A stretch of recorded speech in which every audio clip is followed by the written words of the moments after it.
Je m'appelle Loretta Morini, je suis la coordinatrice infirmière, coordinatrice postale pour PH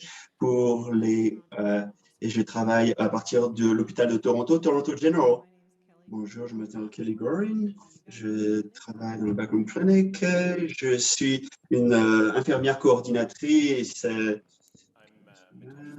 je m'attache Bakra et je suis un pneumologue, un médecin pneumologue, notamment pour l'hypertension et pour les greffes de poumons, et ceci à Calgary. Bonjour, je m'appelle Gary Nicholson et je suis la coordinatrice inférieure pour le programme de Calgary, la coordinatrice avec 7 personnes-ci.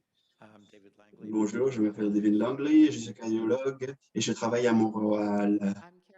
Bonjour, je m'appelle Karen Oxelson et je suis le coordinatrice du service infirmier à Ottawa et j'ai eu le plaisir de travailler avec Dr. Lisa Mason-Shaw qui est au siège au conseil et Dr. Chen Peters et David Stewart. Merci. Est-ce que les gens veulent commencer peut-être? Avez-vous une question? Oui, une question. Joanne, oui, vas-y. Un instant, le micro arrive. Oui, et donc bonjour. Je vais me poser la question. Je sais qu'on nous sommes à cette conférence et c'est merveilleux. Et pour moi, c'est une nouvelle expérience parce qu'au cours des 3 dernières années, j'avais peur de la COVID, vraiment, le masque partout et le port du masque. Et au mois de septembre, j'enseigne un nouveau ampère essentiel et je me demandais que pensez-vous de la COVID? Est-ce qu'une personne atteinte du HP devrait porter le masque? Est-ce que est-ce qu'on a fini avec ça? Je sais que j'ai entendu, et peut-être c'est pas vrai, mais j'ai entendu certaines choses. Comment, est-ce que la COVID a causé le HP ou a aggravé les symptômes? Si vous l'avez, la COVID, je me posais cette question-là et j'aimerais bien avoir certains faits à ce sujet. Bon, je vais commencer. Donc, je pense que la COVID, c'est vraiment encore une vraie maladie. En réalité, comme vous savez, HP, toute maladie peut être déstabilisante, un événement déstabilisant. Et on reconnaît bien sûr qu'on doit apprendre à vivre avec la COVID, c'est vrai. L'un des aspects clés, c'est s'assurer que vous êtes pleinement vacciné, autant que votre province vous le permet. Et éviter les patients ou les gens qui sont vraiment malades. Et oui, c'est une chose responsable à faire. Mettre du gel désinfectant. Les masques, c'est une barrière efficace, oui, pour éviter la transmission. De toute évidence, c'est très politisé, une intervention très politisée. Je sais que les gens ont beaucoup d'opinions là-dessus. Et dans une société tolérante, ça devrait permettre aux gens qui veulent porter le masque de les faire. S'ils sont à l'aise, alors ils devraient, ces gens-là, permettre se sentir à l'aise de porter le masque. Et donc, c'est un peu mon conseil là-dessus de cette perspective. Et pour ce qui est de l'hypertension pulmonaire, est-ce que la COVID le cause? Non. Je n'ai pas vu des données à cet effet. Peut-être qu'il y a plus loin, en conséquence, on sait qu'il y a des embolies pulmonaires qui vont être causées par la COVID. Il y a toujours cette inquiétude. Est-ce qu'on va avoir une avalanche des personnes qui vont développer la système en raison de leur embolie pulmonaire? Et donc, on a vu des données hier et un think tank qui a suggéré peut-être que les incidences sont plus élevées de ces cas-là que l'on aimerait. Donc, je ne sais pas, Langley, si tu veux. Je ne pense pas que ça ne cause pas certainement l'HTP. Je sais que les gens ont été très, très malades avec la COVID et ils ont essayé vraiment, la maladie a essayé vraiment d'éliminer leurs poumons. C'est une situation, ils ne peuvent pas transférer bien l'oxygène, ils ont des plaies aux poumons, des cicatrices. Parce que le virus du COVID, en fait, elle s'attache dans les vaisseaux sanguins et donc ça peut vraiment abîmer ces vaisseaux et empêcher la chaîne de transmission de l'oxygène. Et indirectement, certaines de ces personnes vont avoir une pression sanguine élevée, mais ça n'a rien à voir avec le HTP. Dans un groupe 3, peut-être dans cette catégorie-là, mais ce n'est pas habituel, ce n'est pas commun pour autant qu'on le sache, mais ça peut se produire. Et pour ce qui est des masques, notre hôpital encore a une politique autour des masques. Quand on entre en contact avec les contacts, les Montréalais vont vous le dire que je sais que ça crée des tensions. On insiste par contre que le port du masque, parce que dans une salle d'attente, on ne sait pas à côté de qui on peut être assis. Certaines personnes sont un peu plus consciencieux sur le fait qu'ils peuvent transmettre la COVID, ils sont bien conscients et vice-versa. Et donc, je pense que je pense que c'est le modèle du Japon, parce qu'il y a 30 ans, j'étais dans un métro japonais avec un de mes collègues et il y avait des personnes dans le train qui portaient des masques et je leur ai dit, quoi, pourquoi est-ce qu'ils portent des masques? Il a dit, ils ont un rhume au Japon, c'est la courtoisie, c'est une courtoisie quand on porte un masque, il n'y a pas de stigmatisation. Si tu as un rhume, tu fais ça, c'est un signe que tu prends soin de tout le monde dans la société. Et donc, on a cette barrière mentale, semble-t-il, ici, quand on tousse, par exemple. Réfléchissez à l'inverse, peut-être, réfléchissez-y. Faites une bonne action, portez un masque pendant 4 ou 5 jours, peut-être ça peut aider à empêcher la propagation. Merci. Est-ce qu'il y a une autre question? Joan.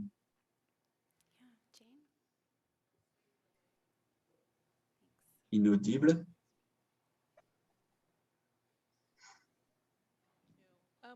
Merci. Bonjour, Jane Sinowski. Je suis une patiente ici.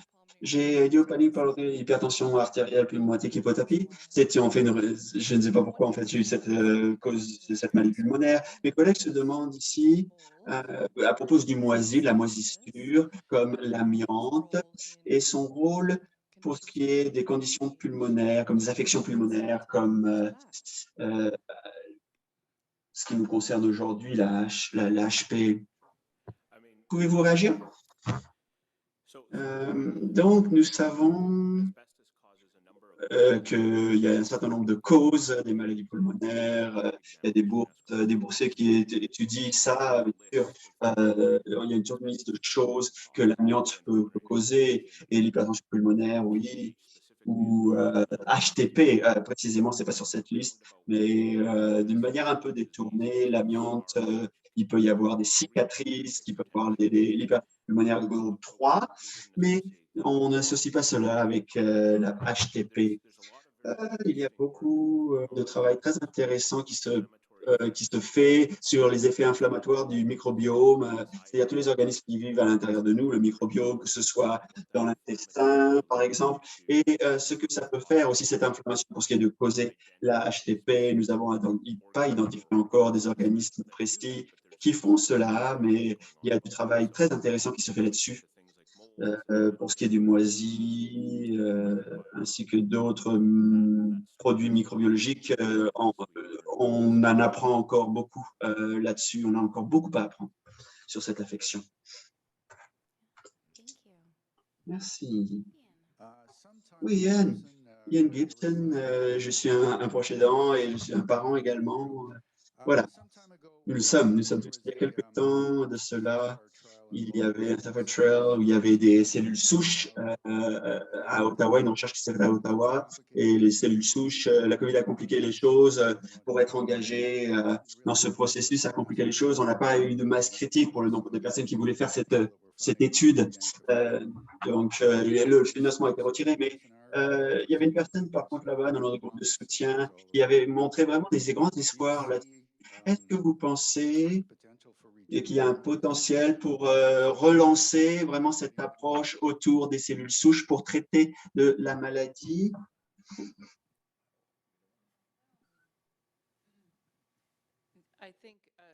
Je pense, je ne peux pas répondre en tant que chercheur ou comme docteur, mais en raison de la COVID, certainement, il y a eu beaucoup d'études partout dans le monde qui se sont arrêtées. C'est-à-dire que les gens ont été hospitalisés. Ils ne voulaient pas avoir ce genre de visiteurs, si on veut. Donc, il y a eu plus de financement à la fin et il y a eu plus de patients. Donc, je ne sais pas si les docteurs, Josh Cheney, qui est l'investigateur en chef, je ne sais pas si on va refaire cela. Je ne sais pas si d'autres docteurs le savent.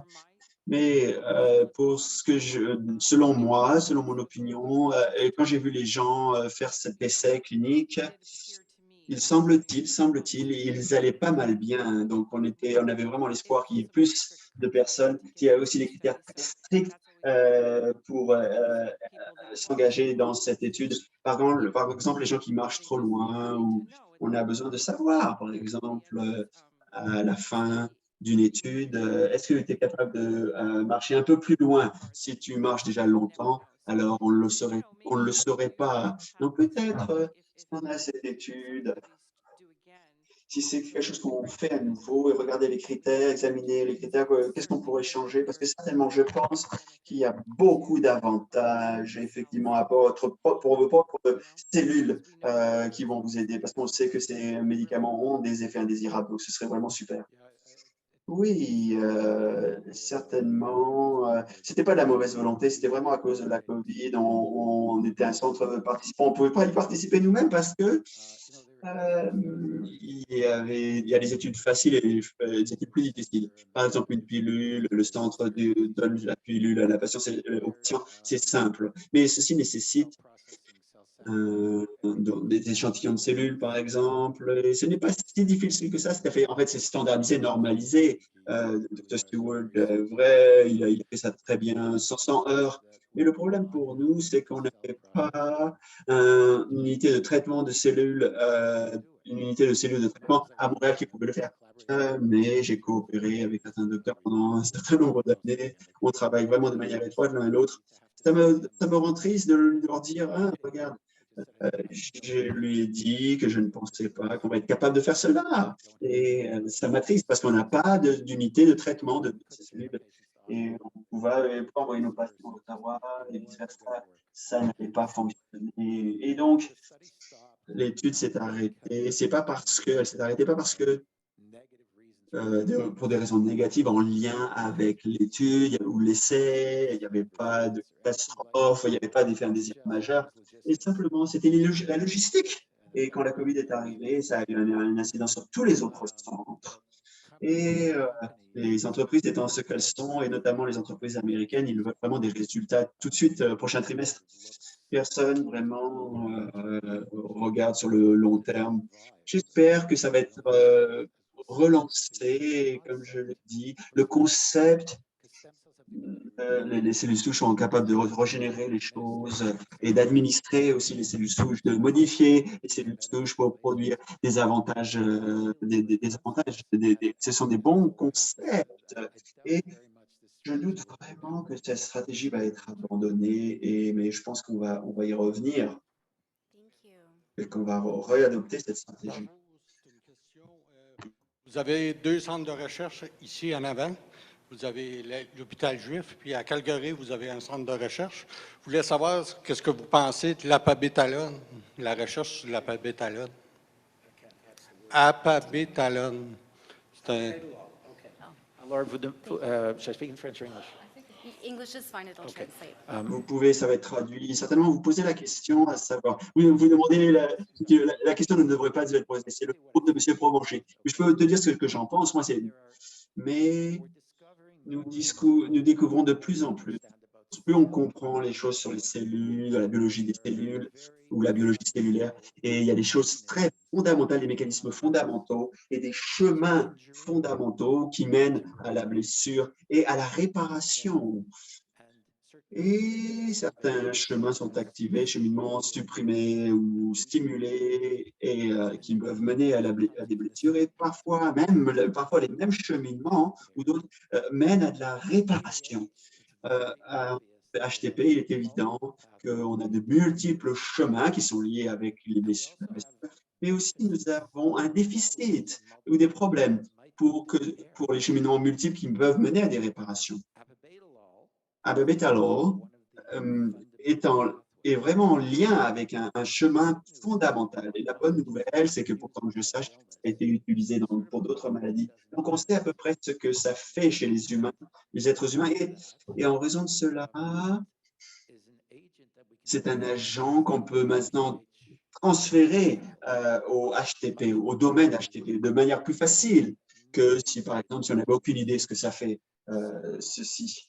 Et donc, le groupe au Québec, à Laval, a montré que ce cheminement est très, très important.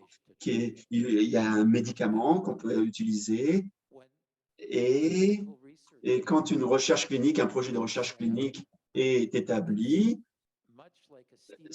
c'est comme un steeplechase. Tu cours et puis tu dois sauter une barrière, tu dois sauter, puis tu dois sauter à nouveau, tu cours, puis tu sautes. Chacune de ces choses, chacune de ces sauts, et c'est le gouvernement, l'entreprise, le médicament, recruter les patients, regarder la sécurité, les résultats, avoir les bons tests, et pour arriver au bout à un succès clinique, un essai clinique couronné de succès. C'est une longue course, on se comprend. Et donc, pour autant que je sache, il a commencé à sauter certaines de ces barrières et ça prend du temps à chaque fois. Courir, parce qu'il y a la course entre les barrières. Covid n'a pas aidé, bien sûr, n'a pas aidé. Et donc, je pense que il est à peu près, il va y avoir bientôt une autre barrière, je pense. Nous sommes très intéressés à cela. On veut tous, si possible, trouver des patients pour contribuer à l'essai. Et je pense que c'est très prometteur. Maintenant, on ne sait pas si ça va fonctionner, ceci dit, pour le moment. Inaudible. Apabétalol. C'est le nom chimique, le composé chimique. Thank you. Merci. Et donc, je reviens à l'essai Sapphire. Saphir, si vous avez des questions, elle était l'une des patientes dans cet essai. Ça ne dérange pas si je te mets sur la sellette? Oui, et ceux qui sont peut-être en ligne, si vous avez des questions, n'hésitez pas d'utiliser le clavardage et on essaiera d'y répondre.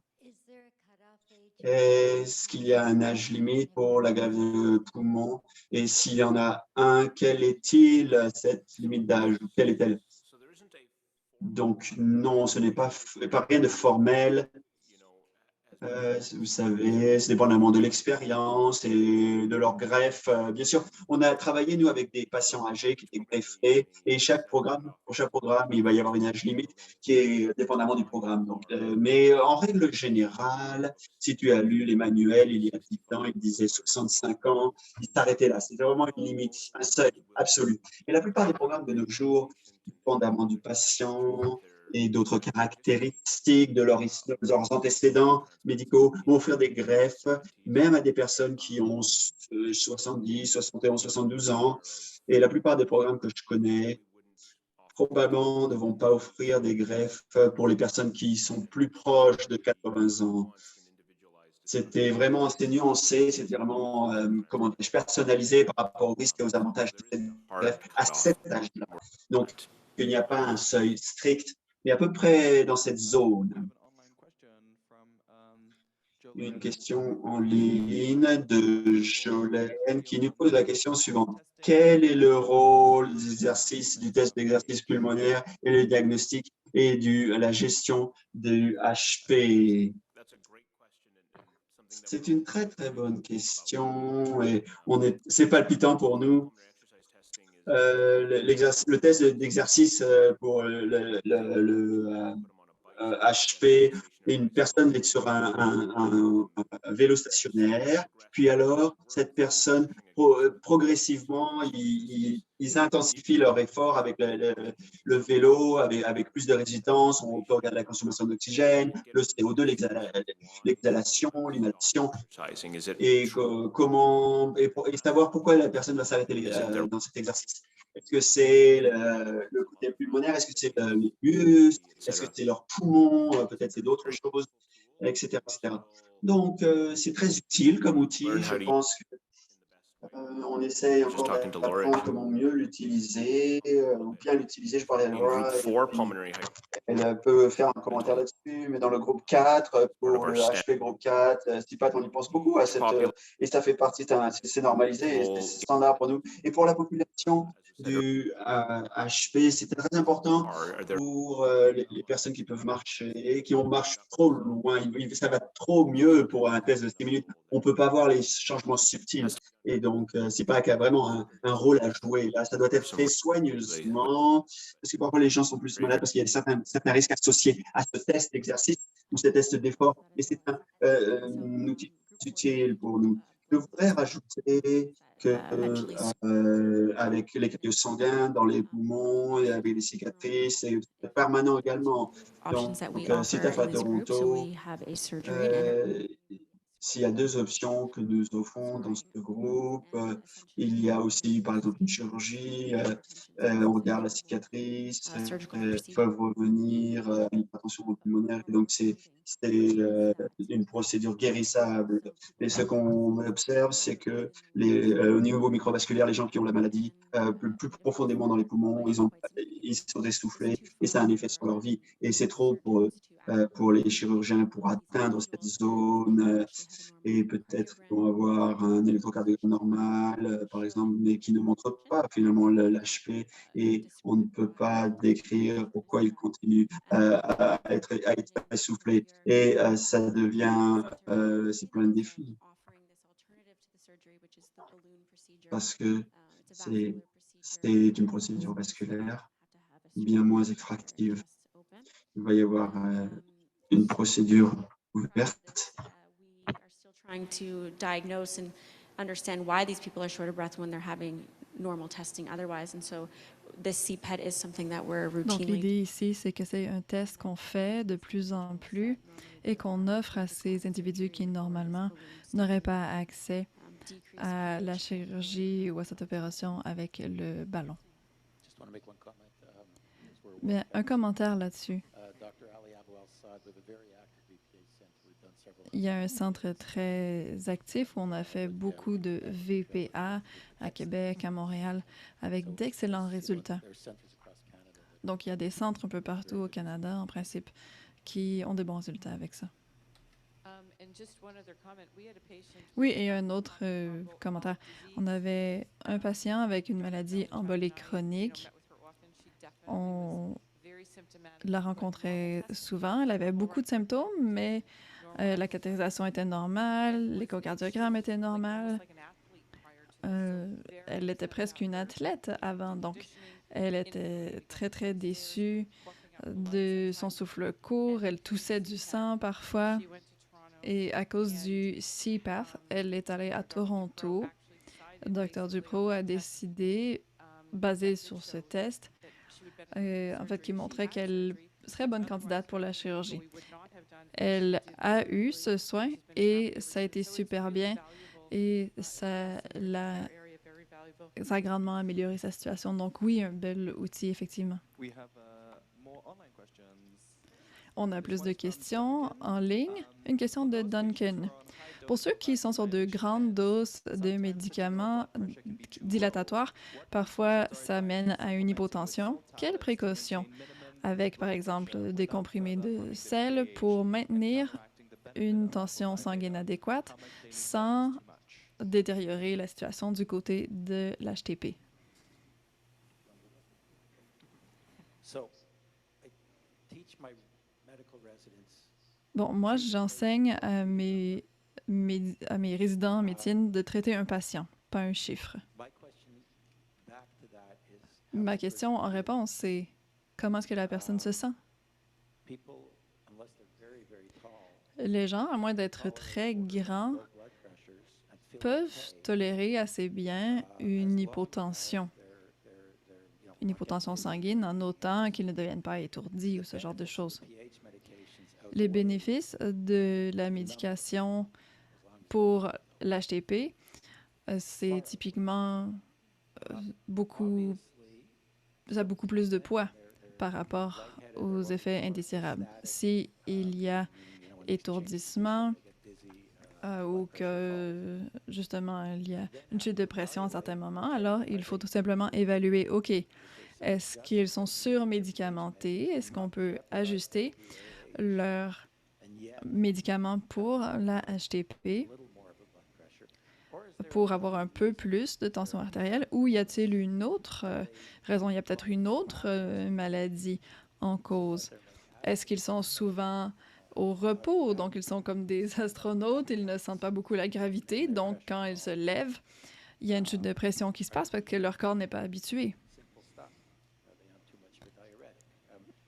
Est-ce qu'ils prennent trop de diurétiques? Est-ce qu'ils prennent de la médication pour la tension sanguine. Donc, il y a évidemment beaucoup de réponses possibles. Il faut regarder un individu dans son ensemble et individualiser la réponse à ce moment-là. C'est très, très rare qu'on doit baisser la médication pour l'HTP. Il y a des choses qui peuvent affecter la tension sanguine. Il y a aussi une rumeur, une très mauvaise rumeur, comme quoi certains médicaments affectent la tension sanguine. Ça en revient aux essais cliniques par rapport à la dysfonction érectile, où il y a des gens qui croyaient que les nitrates interféraient. Les PD5 ne sont pas normalement des dilatateurs. Les prostanoïdes aussi, oraux et en perfusion, ça peut affecter la tension sanguine aussi.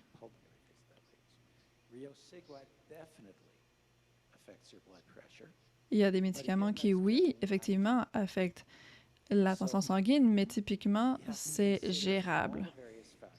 Donc, il faut voir à tous ces facteurs. Et parfois, oui, il faut ajuster. Mais typiquement, c'est autre chose qui doit être ajustée. Donc, moi, je ne recommande pas de comprimés de sel en général pour les gens avec la HTP. Le cœur droit peut déjà être surchargé et dilaté. Prendre des comprimés de sel va aller pomper plus de fluide et on va donc enfler davantage, mais il n'y aura pas d'avantage du côté des poumons.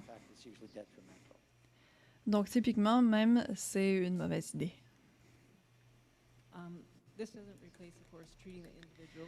Bien sûr, et effectivement, il faut traiter chaque patient comme un individu, mais moi, je travaille avec la clinique de Vancouver et selon nos lignes directrices,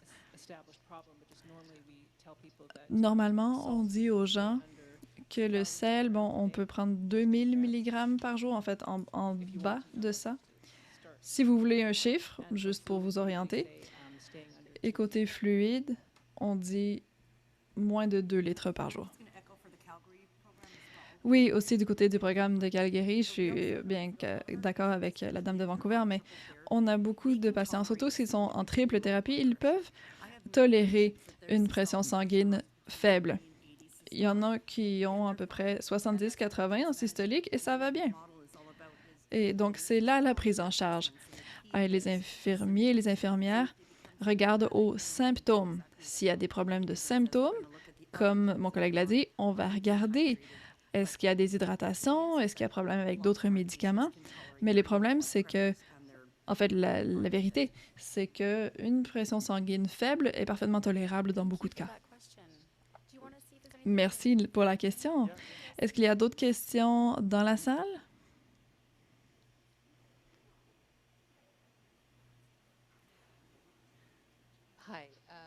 Bonjour. Je me demande avec le fait que les patients vivent plus longtemps, est-ce que vous remarquez d'autres problèmes qui viennent avec le vieillissant, par exemple, avec la musculature? Et je me demande si ça devient de plus en plus prédominant, justement, maintenant que le taux de survie est plus élevé.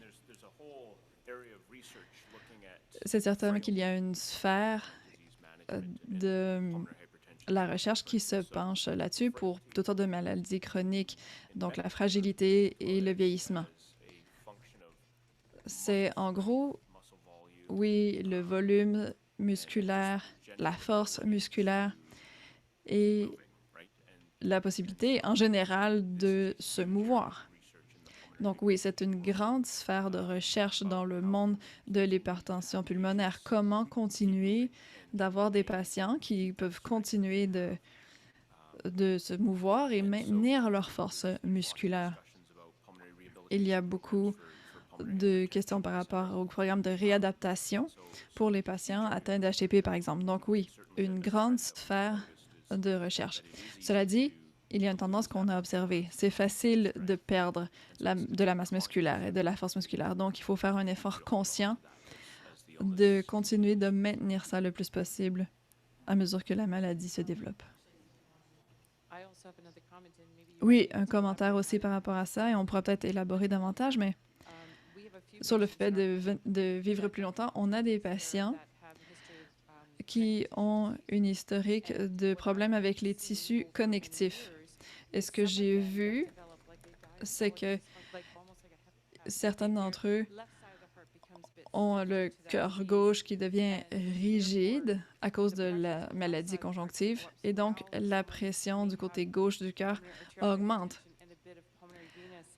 Dans certains cas, il y a peut-être des enjeux veineux en plus de la HTP qui vient compliquer la chose.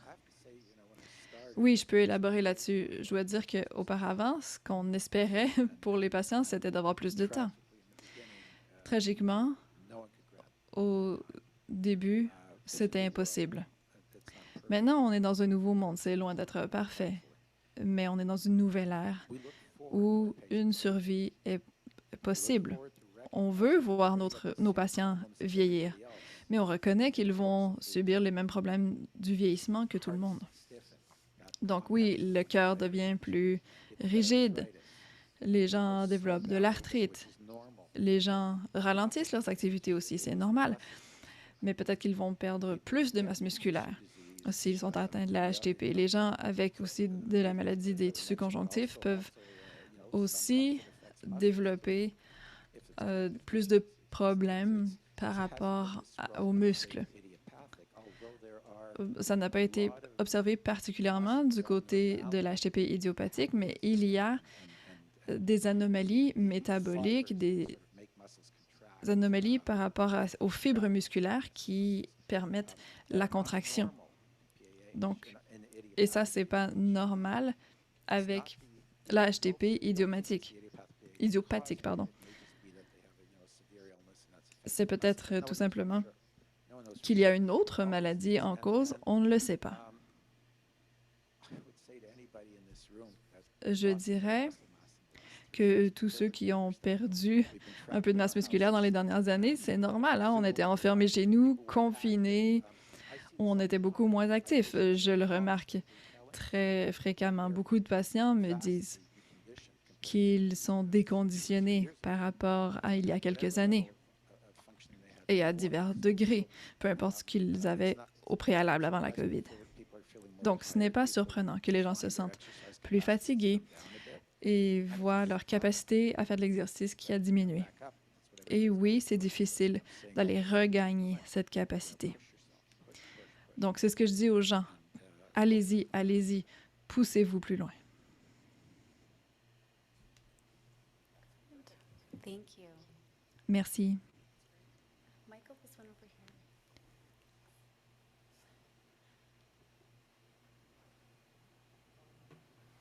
Hello, I just wanted to know is Bonjour. someone with Je me demande si pulmonary hypertension quelqu'un avec la HTP, avec une cause précise, a des résultantes moins bonnes par rapport à une HTP idiopathique ou d'autres causes. Est-ce que la sclérodermie, ça cause la HTP? Alors, la réponse courte, c'est oui. La réponse plus longue, je me souviens de Stephen Jay Gould, il était un grand expert par rapport aux fossiles. Il était professeur à l'université Harvard. Et il a développé un cancer abdominal terrible. On lui a dit qu'il avait 6 mois à vivre. Et finalement, il a vécu 29 ans après ça. Et il a écrit un livre. Un livre par rapport aux athlètes.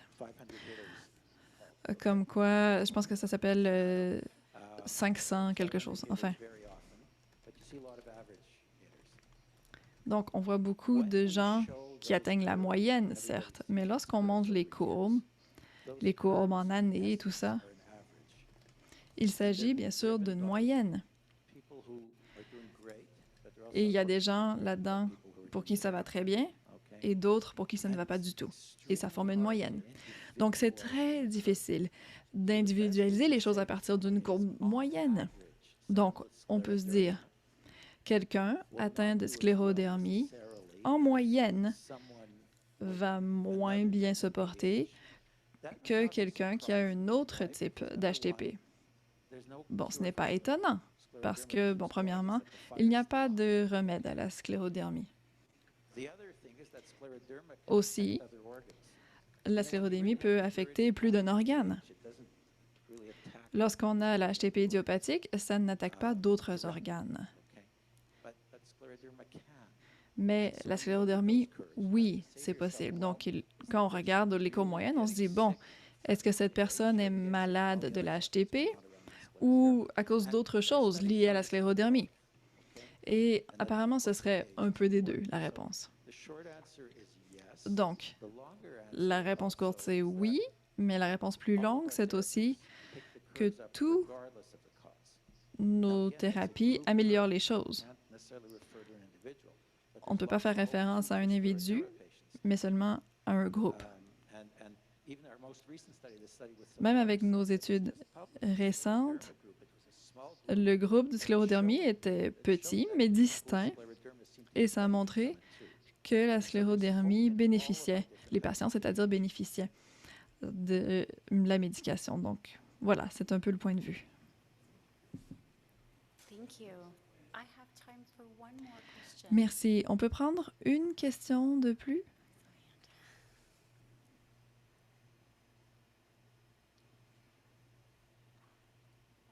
Hi, my name is Dawn. Bonjour, mon nom est Dawn. Wondering, hypothetically, Je me demande, disons hypothétiquement, someone is discharged from si quelqu'un a congé d'une clinique d'HTP, même s'ils ont encore la HTP,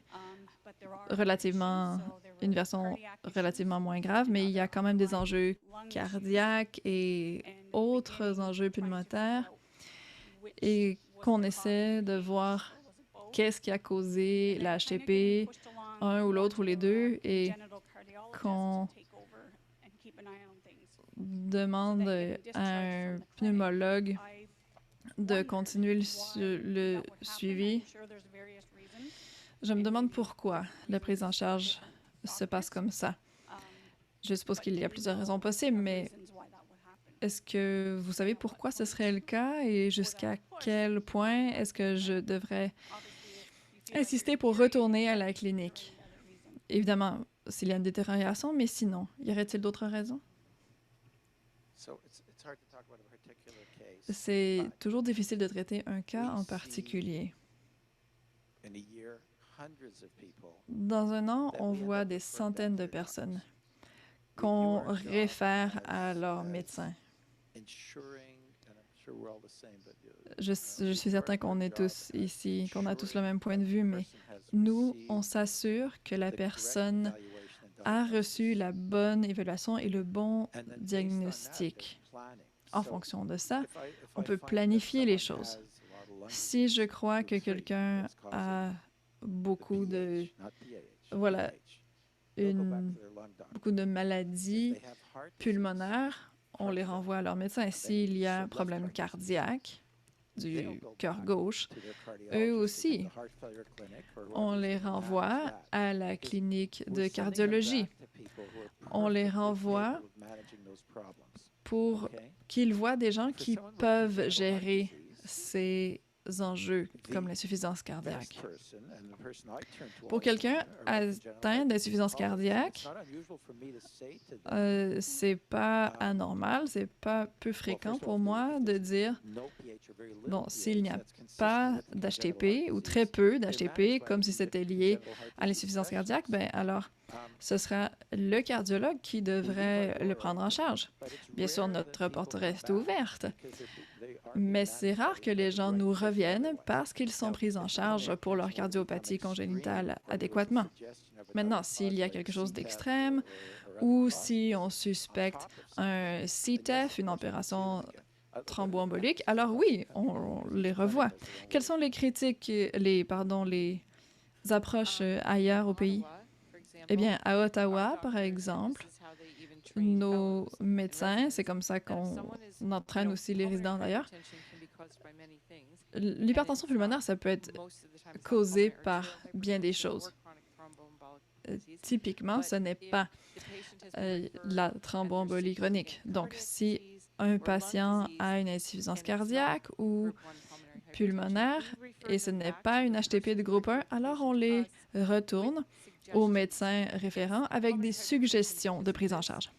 Donc, ce serait HTP à cause de telle chose, et donc voici comment gérer ceci au mieux. On dit toujours, si vous avez plus de questions, contactez-nous ou refaites-nous voir le patient. À Calgary, on a une équipe de cardiopathie congénitale et d'HTP. Donc, nos cardiologues vont traiter l'HTP, tout ça. Et il y a donc une section dédiée au cœur et une autre, disons, au poumon. Donc, quand est-ce qu'on doit retourner? Eh bien, vous pouvez appeler le personnel en hypertension pulmonaire et discuter de votre cas avec eux.